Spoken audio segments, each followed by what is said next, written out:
안녕하세요, 4학년 친구들. 인천의 생활 공부를 시작하겠습니다. 오늘은 이 우리 지역의 중심지의 역할과 특징을 알아볼 거예요. 인천의 생활 28쪽에서 31쪽입니다. 선생님과 28쪽 교과서를 읽어볼게요. 중심지의 역할과 특징을 알아봅시다. 우리 고장의 사람들은 중심지에 많이 모입니다. 사람들이 중심지에 가는 까닭은 무엇일지 생각해 봅시다.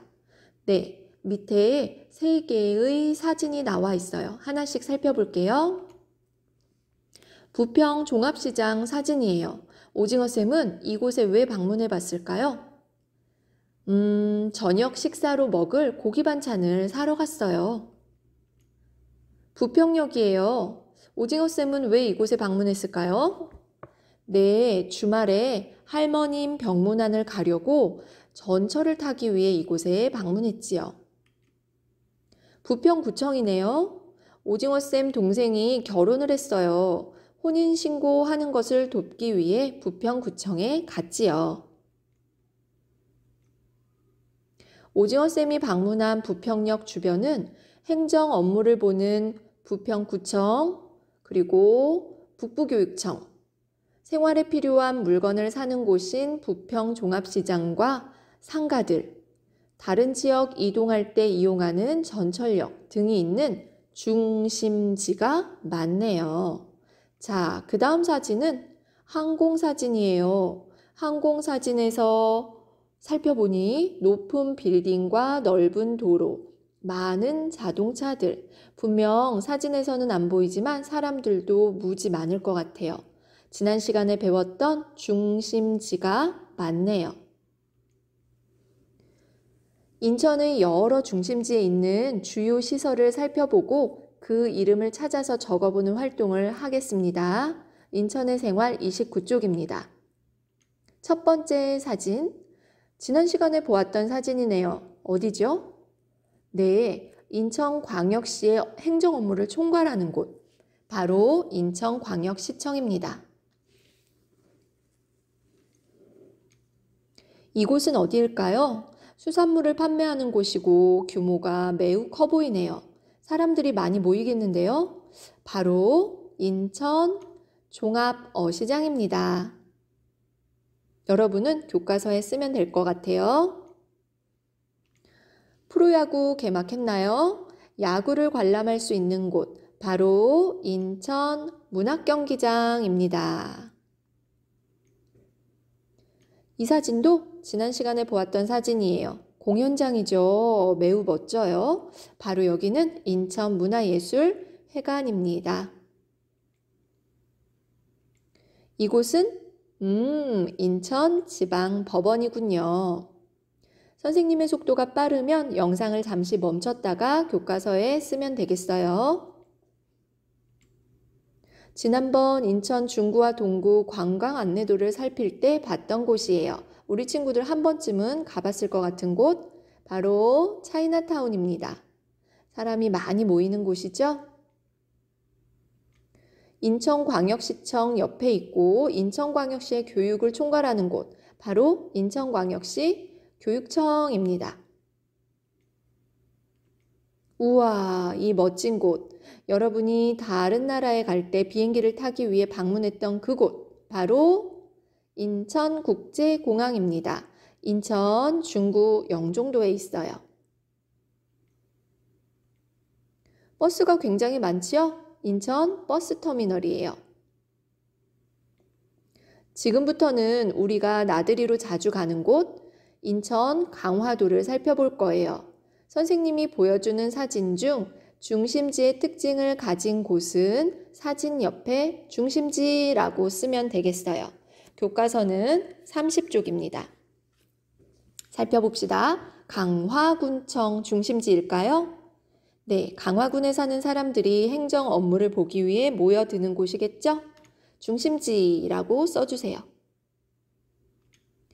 강화 여객 자동차 터미널, 다른 지역으로 가는 버스를 타기 위해 또는 다른 지역에서 버스 타고 강화로 들어올 때 이용하는 곳, 사람들이 많이 모이는 곳이죠? 중심지가 맞아요.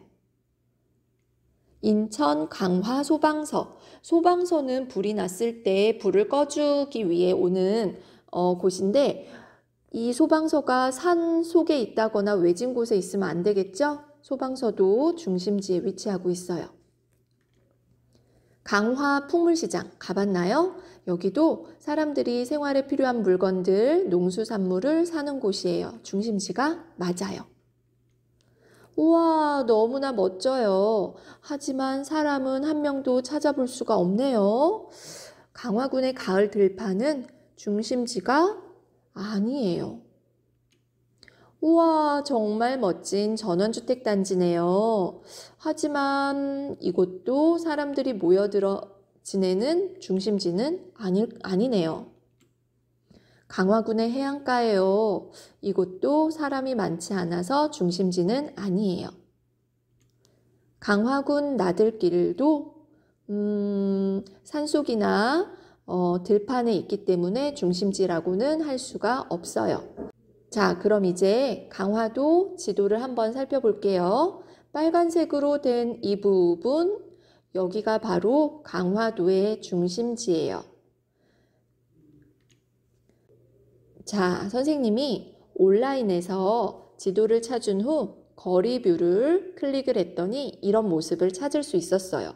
강화도에 직접 가지 않아도 강화도 중심지 모습과 강화도에서 중심지가 아닌 곳의 모습을 살펴볼 수 있어요. 선생님이 준비한 모습 살펴볼게요. 네, 이곳은 강화 풍물시장이에요. 사람들이 생활에 필요한 물건들을 사기 위해 방문하는 곳이죠. 사람이 아주 많이 모여들 것 같아요. 이곳은 강화군청이에요. 강화군의 행정 업무를 보는 곳이에요. 강화군 앞에는 음식점도 많이 있고 건축사 사무소, 인쇄소 등이 있네요. 이곳은 강화 소방서예요. 다음은 강화 종합버스터미널이에요. 자, 버스터미널 안에는 여러 상가들도 있고요. 그 앞에도 큰 마트도 있고 도로도 널찍널찍 상가들도 여러 개가 있답니다. 다음은 강화도에서 중심지가 아닌 곳의 모습을 한번 살펴보겠습니다. 자, 이곳은 강화도에 있는 나들길 중 한 곳이에요. 사람들이 나들길을 걸으면서 자연을 느낄 수 있는 곳이죠. 이곳은 강화도에 있는 해안가예요. 갯벌도 있고 바다도 보이고 하지만 사람들의 모습은 별로 볼 수가 없어요. 이곳은 강화도에 있는 전원주택 단지예요. 꽃들도 예쁘고 공기도 맑아 보이죠? 살기 너무나 좋지만 여기는 중심지는 아니지요. 이곳은 강화도 밭이에요. 아마도 인삼밭인 것 같아요. 자, 이렇게 한적한 모습을 볼 수 있답니다. 그럼 이번 시간에 배운 중심지 특징을 정리해 볼게요. 먼저 중심지는 건물이 많고 복잡하답니다. 사람들이 이용할 수 있는 시설과 상점이 많이 있지요. 버스 터미널 등이 있어 교통이 매우 편리해요. 자, 오늘 배운 내용 꼭 기억하세요. 다음 시간에 만나요.